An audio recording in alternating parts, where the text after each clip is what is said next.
Joining us right now is Wisconsin Republican Senator Ron Johnson. Senator, good to see you. Thanks so much for joining us today. Good morning, Maria. Let's talk first about the top issues for voters in Wisconsin today. What do you think will be driving them to the polls today? I can describe it in one word: security. Security. It's job security, it's income security, it's retirement security, health care security. Let's face it, the Patient Protection Affordable Care Act did not live up to its name, and it's national security. So across the board, this has been true for the 5 years I've been tirelessly traveling around the state. People have just a sense of they're ill at ease, and they're just really concerned about their security across the board. Yeah, I think I agree with you there, certainly, whether it be national security or economic security. Do you think that the candidates are coming up with real solutions to those worries? Well, you know, I come from a manufacturing background, and, you know, one of the things I've been pointing out is you don't solve a problem until you first admit you have one. And that's certainly just an affliction I've seen in Washington, D.C. here. It's just the denying of reality. And so I think the first thing you have to do is properly describe the problem, admit you have the problem. And, you know, I think to a certain extent people are describing it, but the number one component of a solution for it, Maria, is economic growth. And so what I would recommend any candidate is lay forward your vision, or lay out your vision in terms of how you grow the economy.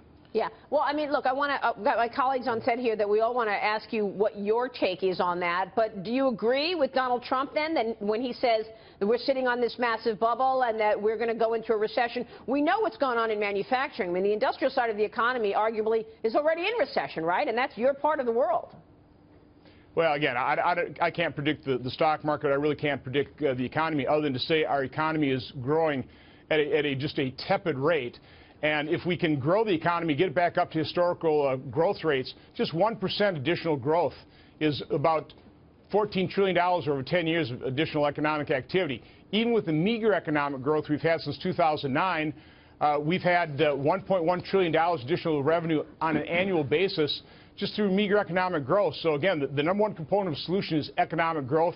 The way you get that, by the way, reduce the regulatory burden, have a competitive tax system, and let's keep energy prices low while we protect our environment.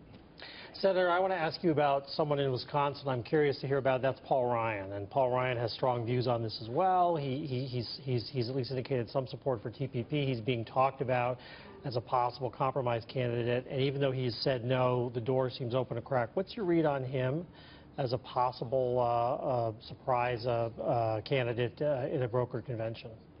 Well, I'm a big Paul Ryan fan. He has all the attributes I'd be looking for. He has integrity, he has intelligence, he's certainly a man of ideas, and he's a person of courage. You know, when he first laid out that roadmap for America, I think he had 8 co-sponsors. So that's exactly the type of individual we need, not only as our nominee, but as the next president. We have enormous challenges facing this nation. I'd love to see Paul as president of the United States someday. Do you think he's a candidate, or do you think that there's really no chance? Nobody can predict how this is going to turn out. Nobody can predict it. Unbelievable. Senator, I'm a Midwestern girl, and I talk to a lot of people still back home. Grew up in Chicago, you know, lots of friends in the Wisconsin area. It seems that the general public has been caught off guard by, I guess, the lack of support they thought Donald Trump was going to see in the state, with this recent polling showing Ted Cruz is likely to win the state. What is the general public, what are the pundits, what's the media, what are they getting wrong about the state of Wisconsin that they're not going for Donald Trump so much as they are Ted Cruz? They say these are Donald Trump's people, these blue-collar workers that aren't showing up as much as they originally predicted for Donald Trump. Well, I think what everybody underestimated is really how informed Republican primary voters are. We have just exceptional talk radio hosts that have been in the business for decades. I certainly listened to them faithfully before I became United States Senator. I don't have time anymore. But we just have exceptional talk radio hosts that understand the subjects, and they talk to their listeners, you know, really from sun up to sundown, laying out the issues. And so we have really well-informed listeners and voters in Wisconsin. And if you're going to come into Wisconsin, you're going to campaign, you better be up on, be up on the issues and have some real answers. Yeah, but Senator, I want to ask you, because so many people in the party are concerned about what a possible Trump win could mean for the GOP in the House and Senate. You yourself are currently running for re-election. If Trump wins, does that help you or hurt you? Yeah, I'm a manufacturer from Oshkosh, Wisconsin, not a political pundit. Having been in the private sector, though, I've dealt with all kinds of individuals. I always accentuate the positive. I look at any problem, I say, where's the opportunity here? So whoever a nominee is, my intention is to support that nominee, and I'll do everything I can to make sure that Hillary Clinton or Bernie Sanders is not the next president of the United States. So do you think all of the candidates right now on the GOP side could beat Hillary Clinton then?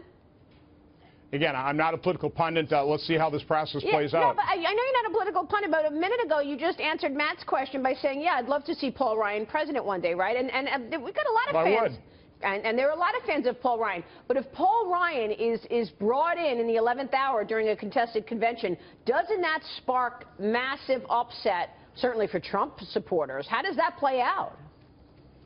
I can't predict it. Listen, all I'm responsible for is my own words, my own actions, and no matter who the nominee is, what I agree, if I agree with that individual on things, we'll accentuate those things. If I disagree, I'll try and move the individual's position a little bit more toward my way of thinking. All right, we'll leave it there. Senator, good to have you on the program this morning. Thanks so much. Have a good morning. Senator Ron Johnson joining us in Wisconsin this morning. More